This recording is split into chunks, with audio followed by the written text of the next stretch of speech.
अस्सलाम वालेकुम and welcome back to my YouTube channel. आज हम लोग जिस टॉपिक के बारे में डिस्कस करने वाले हैं वो है नेटवर्क टोपोलॉजी और उसकी टाइप्स। हम लोग डिस्कस करेंगे कि नेटवर्क टोपोलॉजी क्या होता है और उसकी डिफरेंट टाइप्स क्या हैं। So let's start the topic. सो हम लोग सबसे पहले बात करेंगे टोपोलॉजी के बारे में कि टोपोलॉजी क्या होती है। टोपोलॉजी हमारे पास फिज़िकल लेआउट ऑफ डाटा होता है। इसके अंदर क्या होता है कि ये फिज़िकल कॉन्फ़िगरेशन होती है नेटवर्क की, जो ये डिटरमाइन करती है कि कंप्यूटर जो नेटवर्क कंप्यूटर है वो किस तरह कनेक्टेड है। अगर हम लोग एक नेटवर्क की बात करें तो नेटवर्क के अंदर डिफरेंट कंप्यूटर आपस में कनेक्टेड होते हैं। टोपोलॉजी का क्या काम होता है कि वो ये डिटरमाइन करती है कि कंप्यूटर आपस में किस तरह कनेक्ट हो रहे हैं। तो अगर हम लोग बात करें टोपोलॉजी की तो इसकी डिफरेंट टाइप्स आती हैं, जिसमें हमारे पास बस आ जाती है, ट्री आ जाती है, स्टार टोपोलॉजी आ जाती है, रिंग टोपोलॉजी आ जाती है, मैश टोपोलॉजी आ जाती है। तो वन बाय वन हम इनको भी डिस्कस करते हैं। अब हम लोग बात करेंगे बस टोपोलॉजी के बारे में कि बस टोपोलॉजी क्या है। ये सिंपलेस्ट टाइप है नेटवर्क टोपोलॉजी के अंदर। ये सपोर्ट करती है स्मॉल नंबर ऑफ कंप्यूटर्स को। जितने भी कंप्यूटर्स इस टोपोलॉजी के अंदर, इस नेटवर्क के अंदर हम लोग यूज़ करते हैं, वो कनेक्ट होते हैं एक सिंगल केबल के साथ। उस सिंगल केबल को हम लोग बस भी बोलते हैं। वो सिंगल केबल, वो सेंट्रल केबल हमारे पास बैकबोन ऑफ द नेटवर्क है। वो बैकबोन ऑफ द नेटवर्क कैसे होती है? क्योंकि जितने भी कंप्यूटर आपस में कम्युनिकेट कर रहे हैं वो उस वायर के थ्रू कर रहे हैं। अगर वो सेंट्रल केबल ना हो तो कंप्यूटर्स आपस में कम्युनिकेट नहीं कर पाएंगे, बस टोपोलॉजी के अंदर वर्क नहीं कर पाएंगे बस टोपोलॉजी के अंदर। तो मैं अब इसकी डायग्राम के थ्रू इसकी हम लोग थोड़ी सी वर्किंग को समझ लेते हैं कि बस टोपोलॉजी किस तरह वर्क करती है। अब हम बात करते हैं बस टोपोलॉजी की वर्किंग की। तो बस टोपोलॉजी किस तरह वर्क करता है, आप लोग देख रहे हैं यहाँ पे हमारे पास एक सेंट्रल बस है, जिसके एक तरफ 3 कंप्यूटर कनेक्ट हैं, दूसरी तरफ भी 3 कंप्यूटर कनेक्टेड है। हमारे पास सेंट्रल बस के लास्ट पे टर्मिनेटर्स लगे हुए हैं। टर्मिनेटर्स बेसिकली सिग्नल्स को ऑब्जर्व करने के लिए यूज़ किए जाते हैं। इसके अंदर वर्किंग कैसे होती है? फॉर एग्जांपल नोड 1 ने डाटा सेंड करना है नोड 6 को।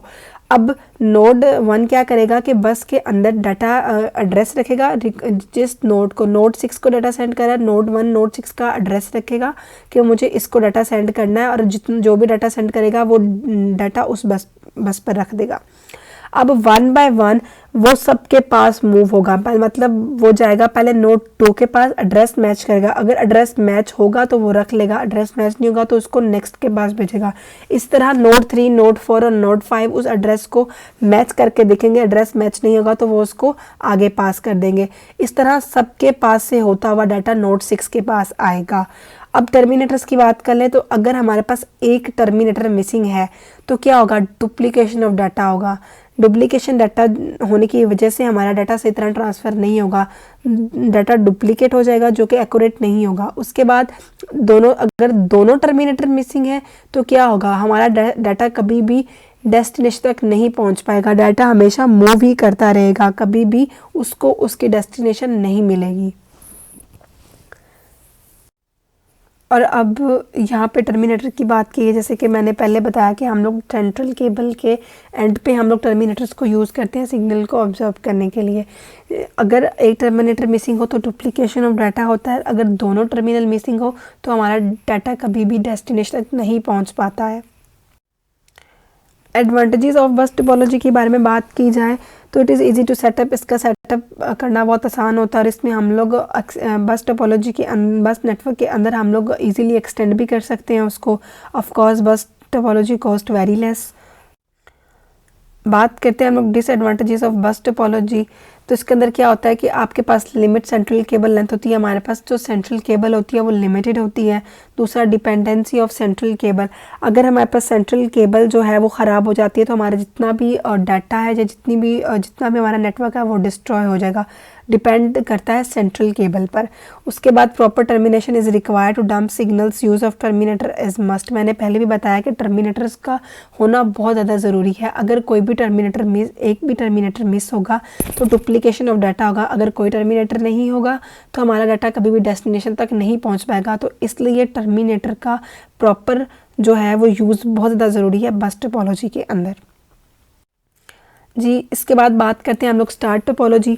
तो स्टार टोपोलॉजी का क्या होता है, स्टार टोपोलॉजी के अंदर हमारे पास सेंट्रल हब यूज़ होता है।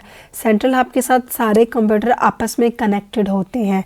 सेंट्रल हब के थ्रू कम्युनिकेट करना बहुत आसान हो जाता है कि जिस कंप्यूटर को किसी कंप्यूटर से डाटा चाहिए होता है तो वो डायरेक्टली हब से रिक्वेस्ट करता है कि मुझे उस कंप्यूटर से ये डाटा चाहिए, तो वो उस कंप्यूटर से उसको डाटा फेच करके दे देता है। तो बेसिकली सारे कंप्यूटर्स यहाँ पर एक सेंट्रल हब से कनेक्टेड होते हैं। इसके बाद ये इसकी एक डायग्राम है, आप लोग देख रहे होंगे कि यहाँ पर सारे कंप्यूटर आपस में कनेक्टेड हैं। इसके अंदर हमारे पास सेंट्रल हब लगी हुई है। जिस भी कंप्यूटर को जो भी डाटा चाहिए होता है वो हब से रिक्वेस्ट करता है और हब जो है वो उस नोड से उस कंप्यूटर से डाटा फेच करके रिक्वायर्ड कंप्यूटर को डाटा जो है वो प्रोवाइड कर देता है। तो ये इसमें काम करना बहुत आसान होता है स्टार टोपोलॉजी के अंदर। उसके बाद हम लोग बात करते हैं इसके एडवांटेजेस की कि इसके फ़ायदे क्या हैं।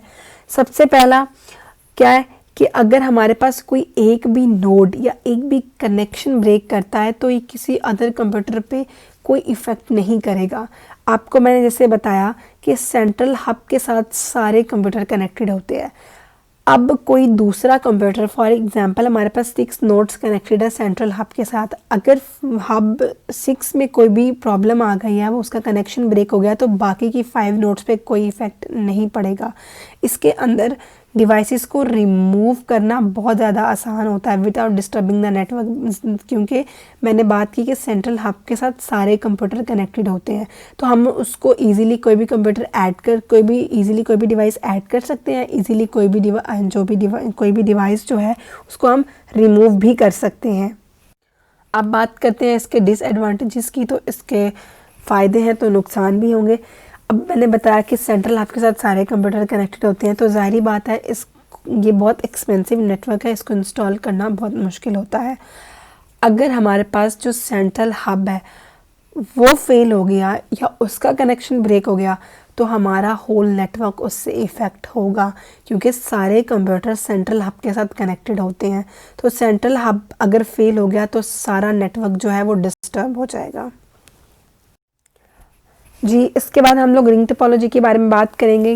रिंग टोपोलॉजी के अंदर क्या होता है कि जितनी भी हमारे पास डिवाइसेस हैं, जितनी भी हमारे पास नोड्स हैं, वो सर्कुलर फॉर्म में आपस में एक दूसरे के साथ कनेक्टेड हैं। अगर 6 नोड हैं तो वो एक सर्कुलर फॉर्म में एक दूसरे के साथ कनेक्ट है। जो भी हमारे पास डाटा है वो सर्कुलर पाथ जो है उसको फॉलो करते हुए मूव करता है। रिंग नेटवर्क के अंदर बात की जाए तो हमारे पास एक पैकेट होता है, वो पैकेट जो है वो डाटा को उठाता है और ट्रैवल करता है एक डिवाइस से दूसरे डिवाइस तक, मतलब सब डिवाइसेस के बाद पास 1 बाय 1 मूव करता है जब तक वो अपनी डेस्टिनेशन तक नहीं पहुंच जाता। ये रिंग टोपोलॉजी की एक डायग्राम है। हम इसकी थोड़ी सी वर्किंग देख लेते हैं कि रिंग टोपोलॉजी हमारे पास वर्क कैसे करता है। आप देख रहे हैं यहाँ पे हमारे पास 4 कंप्यूटर आपस में कनेक्टेड है। मैंने पहले बताया इसके अंदर सारे कंप्यूटर एक दूसरे से कनेक्टेड होते हैं। हमारे पास जो भी डाटा है वो एक सर्कुलर फॉर्म में मूव करता है, सर्कुलर पाथ को फॉलो करते हुए डाटा को सेंड करता है। फॉर एग्जाम्पल नोड 1 ने डाटा सेंड करना था नोड 4 को। अब जो नोड 1 है वो पैकेट को पकड़ेगा, उस पर रिक्वायर्ड कंप्यूटर का एड्रेस रखेगा, अपना डाटा रखेगा और उसको पास कर देगा। अब वो पैकेट डायरेक्टली नोड 4 के पास नहीं जाएगा, वो नोड 2 के पास जाएगा, एड्रेस मैच करेगा, नहीं हुआ उसको आगे पास करेगा। सिमिलरली नोड 3 भी चेक करेगा, एड्रेस नहीं मैच हुआ, वो उसको नोड 4 के पास भेजेगा। नोड 4 के साथ उसका एड्रेस मैच हो गया, उसने डाटा को रख लिया। अब वो दोबारा पैकेट उसी सर्कुलर फॉर्म में मूव करता हुआ जाएगा, वो वापस फिर नोड 1 के पास जाएगा, फिर नोड 2 के पास। इसी तरह हमारे पास एक सर्कुलर पाथ में डाटा मूव करता रहेगा। अगर हम लोग बात करें रिंग टोपोलॉजी की तो इसके अंदर हमारा एक जो डिसएडवांटेज ये है कि सारे कंप्यूटर एक दूसरे के साथ कनेक्टेड हैं। अगर इसमें से एक कंप्यूटर भी ख़राब होता है, एक नोड भी ब्रेक हो जाती है या कोई भी कनेक्शन प्रॉब्लम आता है तो सारा का सारा डाटा हमारा डिस्ट्रॉय, सारा नेटवर्क उससे अफेक्ट होगा। अब ज़ाहिरी बात है रिंग टोपोलॉजी का हमारे पास एक सोल्यूशन भी होता है। ज़ाहिरी बात है हम जो भी ये बनाते हैं या जो भी काम करते हैं इन चीज़ों पर, उसने उसका एक बैकअप प्लान ज़रूर रखा हुआ होता है। तो रिंग टोपोलॉजी के अंदर हमारे पास इसका बैकअप प्लान क्या होता है कि जो भी हमारे पास डाटा फ्लो कर रहा है रिंग टोपोलॉजी के अंदर, वो हमारे पास एक प्राइमरी रिंग है। प्राइमरी रिंग पे वर्क कर रहा है। फॉर एग्जांपल हमारे पास इजी ऐसा डाटा मूव कर रहा था एक सर्कुलर पाथ के अंदर, सडनली नोड 3 में कोई कनेक्शन प्रॉब्लम आया और वो इफ़ेक्ट कर गया, उसका कनेक्शन फेल हो गया और वो कंप्यूटर बंद हो गया, ख़राब हो गया, जिससे पूरे नेटवर्क पे इफ़ेक्ट पड़ा, सारा सिस्टम हमारा ब्रेक हो गया। अब क्या होगा, ये प्राइमरी रिंग में मूव कर रहा था, जैसे ही वो कंप्यूटर इफ़ेक्ट होगा ऑटोमेटिकली सारा डाटा सेकेंडरी रिंग पर जो है वो ट्रांसमिट हो जाएगा। अब ये बैकअप है वो ऑटोमेटिकली खुद ही सेकेंडरी रिंग पर जो भी हमारा डाटा है वो ट्रांसफ़र हो जाएगा। अब वो उस पे वर्क करना शुरू कर देगा। जब तक हमारी प्राइमरी रिंग में जो हमारा नोड 2 था वो तब जब तक ठीक नहीं होगा तब तक सेकेंडरी रिंग पर हमारा डाटा फ्लो करता रहेगा। और जैसे ही हमारा नोड 2 का कंप्यूटर ठीक होगा, जैसे ही यहाँ पे हमारे प्राइमरी रिंग के अंदर सारे कनेक्शन ठीक होंगे, सेकेंडरी रिंग से सारा डाटा ऑटोमेटिकली प्राइमरी रिंग पर आ जाएगा। ठीक हो गया। इसमें बेसिकली हमारा बैकअप प्लान ये होता है कि हमारे पास प्राइमरी रिंग में डाटा मूव कर रहा है सर्कुलर पाथ में, अगर किसी भी नोड में कोई मसला आ गया है, वो नोड ख़राब हो गई है, तो सारा डाटा ऑटोमेटिकली सेकेंडरी रिंग पर ट्रांसफ़र हो जाएगा।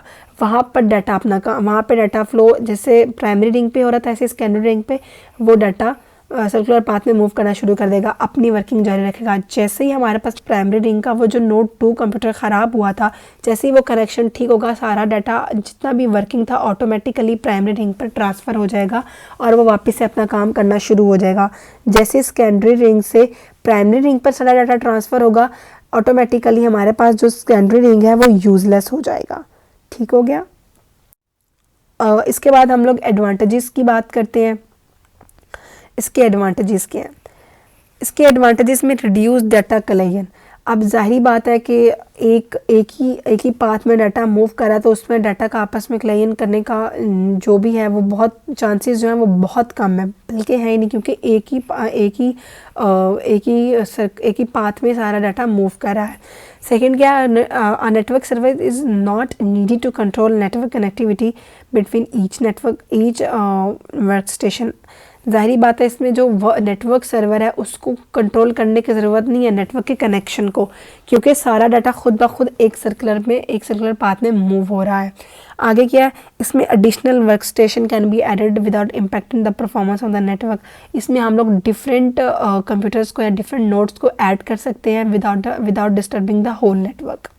उसके बाद डिसएडवांटेजेस की बात की जाए तो ये स्लोअर है देन स्टार टोपोलॉजी, क्योंकि स्टार टोपोलॉजी के अंदर हम लोग सेंट्रल हब यूज़ कर रहे थे जिसके थ्रू काम करना बहुत आसान था, लेकिन वहाँ पे हमारे पास जो टाइम है वो कम कंज्यूम हो रहा था। यहाँ पे हमारे पास टाइम ज़्यादा कंज्यूम हो रहा है क्योंकि वो 1 बाय 1 जाके हर जगह पे एड्रेस जो है चेक होगा, तो ज़ाहिर बात है it is slower then star topology. The entire network will be impacted if one work station shut down. मैंने पहले भी बात की कि अगर एक नोड एक कंप्यूटर हमारा ख़राब होगा, उसके में कोई कनेक्शन प्रॉब्लम आएगा तो हमारा पूरा जो नेटवर्क है उस पर इफ़ेक्ट होगा। उसके बाद the hardware needed to connect each work station to network is more expensive than Ethernet card and hub switches. ज़ाहिर बात है ये थोड़ा एक्सपेंसिव है क्योंकि हर कंप्यूटर को हर हार्डवेयर को नीड होगा एक दूसरे के साथ कनेक्शन, मतलब सारे कंप्यूटर्स का आपस में कनेक्ट होना ज़रूरी है इसके अंदर, तो ये एक्सपेंसिव है। देन जो भी हब की बात की है, ईथरनेट कार्ड और स्विचेस की बात की है। इसके बाद हम लोग बात करते हैं मैश टोपोलॉजी। मैश टोपोलॉजी के अंदर क्या होता है, इसके अंदर क्या होता है कि हमारे पास डिफरेंट कंप्यूटर्स होते हैं और सारे कंप्यूटर्स एक दूसरे के साथ कनेक्टेड होते हैं। इसके अंदर at least 2 of the computers in the network has connection to multiple other computers in that network. इस नेटवर्क के अंदर हर कंप्यूटर का एक दूसरे के साथ कोई ना कोई इंटरेक्शन होता है, हर कंप्यूटर एक दूसरे के साथ कनेक्टेड होता है। एटलीस्ट 2 कंप्यूटर सेम नेटवर्क के अंदर किसी भी मल्टीपल कंप्यूटर के साथ जो है अटैच होते हैं। इसकी डायग्राम देखकर क्लियर होगा। इसकी डायग्राम, अब हमारे पास यहाँ पर 6 कंप्यूटर्स हैं, सारे कंप्यूटर्स आपस में अटैच हैं। इसमें मतलब हर कंप्यूटर एक दूसरे के साथ कनेक्टेड है, ये किसी भी सर्कुलर फॉर्म में मूव नहीं कर रहा, सारे एक दूसरे के साथ कनेक्टेड है। इसमें हमारे पास मैश टोपोलॉजी में कैसे वर्क होता है। मैश टोपोलॉजी में वर्किंग ये होती है कि फॉर एग्जांपल नोड 1 ने नोड 6 को डाटा सेंड करना है। इसमें ये नहीं होगा कि पहले हमारे पास जो भी पैकेट होगा वो नोड 2 के पास जाएगा, नोड 3 के पास जाएगा, नोड 4 के पास जाएगा, नोड 5 के पास जाएगा। नो, ऐसा नहीं होगा। आप लोग देख रहे हैं कि हर कंप्यूटर एक दूसरे के साथ कनेक्ट है, तो डायरेक्टली जो नोड 1 है वो डायरेक्टली डाटा सेंड करेगा नोड 6 को। नोड 6 को अगर नोड 3 को डाटा सेंड करना है तो वो डायरेक्टली डाटा सेंड करेगा। मैश टोपोलॉजी के अंदर हर कंप्यूटर एक दूसरे को डायरेक्टली डाटा सेंड कर सकता है। अगर मैश टोपोलॉजी के एडवांटेजेस की बात की जाए तो ये हैंडल करता है हाई अमाउंट ऑफ ट्रैफिक को, क्योंकि इसके अंदर मल्टीपल डिवाइसेस जो है वो डाटा सेंड कर रही होती हैं। सेकंड वन क्या है कि अगर हमारी एक डिवाइस, अगर एक नोड ने काम करना बंद कर दिया तो वो सारे नेटवर्क को डिस्टर्ब नहीं करेगा। और हम लोग डिफरेंट नोड्स को, डिफरेंट डिवाइसेस को ऐड कर सकते हैं, ईजिली ऐड कर सकते हैं हम बिना पूरे नेटवर्क को या डाटा ट्रांसमिशन को डिस्टर्ब किए बगैर। इसके डिसएडवांटेजेस की बात की जाए तो इसमें क्या होता है कि इसकी कॉस्ट इम्प्लीमेंटेड इज़ हायर। ज़ाहिरी बात है इसकी इम्प्लीमेंटेशन जो है वो हायर होगी, इसकी कॉस्ट हाई होगी अदर नेटवर्क से, क्योंकि इसके अंदर मल्टीपल डिवाइसेस जो हैं आपस में कनेक्टेड होती हैं। Second one, building and maintaining the topology is difficult and time consuming. ज़ाहिरी बात है इस टोपोलॉजी को मेंटेन करना बहुत मुश्किल है और टाइम कंज्यूमिंग है, क्योंकि ना इसके अंदर हमारे पास मल्टीपल कंप्यूटर्स अटैच होते हैं एक दूसरे के साथ और इतना ज़्यादा वर्क हो रहा होता है, तो ज़ाहिरी बात है इसको मेंटेन करना थोड़ा मुश्किल होता है। उसके बाद हम बात करते हैं tree topology in a network जो है नेटवर्किंग के अंदर ट्री टोपोलॉजी क्या है। Tree topology is also known as star bus topology. हम इसको स्टार बस टोपोलॉजी कहते हैं क्योंकि ये स्टार और बस टोपोलॉजी का कॉम्बिनेशन है। इफ द मेन केबल और trunk between each of two star topologies network were to fail, those network would be unable to communicate with each other. मैंने बताया कि ये बस टोपोलॉजी और स्टार टोपोलॉजी का कॉम्बिनेशन होता है। स्टार और बस के दरमियान एक बैकबोन होता है जो कनेक्ट करता है इन दोनों को। अगर वो बैकबोन फेल हो गया, उसका कनेक्शन प्रॉब्लम आ गया है, तो ये दोनों जो हैं आपस में कम्युनिकेट नहीं कर पाएंगे। स्टार और बस आपस में कम्युनिकेट नहीं कर पाएंगे। However computer on the same star topology will still be able to communicate each other. हमने पहले बात की कि ये दोनों कम्बिनेशन है स्टार और बस टोपोलॉजी का। तो स्टार और बस के अंदर एक बैकबोन होता है, बैकबोन केबल होता है जो दोनों को आपस में कनेक्ट करता है। अगर वो इफेक्ट कर गया तो ये दोनों आपस में कम्युनिकेट नहीं कर पाएंगे। हाउएवर जो स्टार टोपोलॉजी पे जितने भी कंप्यूटर आपस में कनेक्टेड हैं वो आपस में कम्युनिकेट कर सकेंगे, उनमें कोई कम्युनिकेशन में प्रॉब्लम नहीं आएगा। हम यहाँ पे बात ट्री टोपोलॉजी की डायग्राम देख लें ज़रा। यहाँ पर आप सेंटर पे देख रहे होंगे कि हमारे पास एक सेंट्रल वायल है, सेंट्रल बस है, जो कि मैंने पहले बताया कि बस और स्टार का कम्बिनेशन है ट्री। तो उन दोनों के दरमियान हमारे पास एक सेंट्रल बैकबोन होती है जिसके थ्रू बस और स्टार आपस में कम्युनिकेट कर पाते हैं। अगर उसी में कोई इशू हो जाता है, उसमें कोई भी प्रॉब्लम आ जाए तो वो आपस में कम्युनिकेट नहीं कर पाते हैं। लेकिन स्टार टोपोलॉजी के अंदर या उनके अंदर जितने भी कंप्यूटर, जितने भी नोड्स आपस में कनेक्टेड होते हैं वो आपस में इजीली कम्युनिकेट कर पाते हैं। अगर आपको मेरी वीडियो पसंद आई हो तो प्लीज़ लाइक कीजिएगा, शेयर कीजिएगा, सब्सक्राइब कीजिएगा। Thank you so much.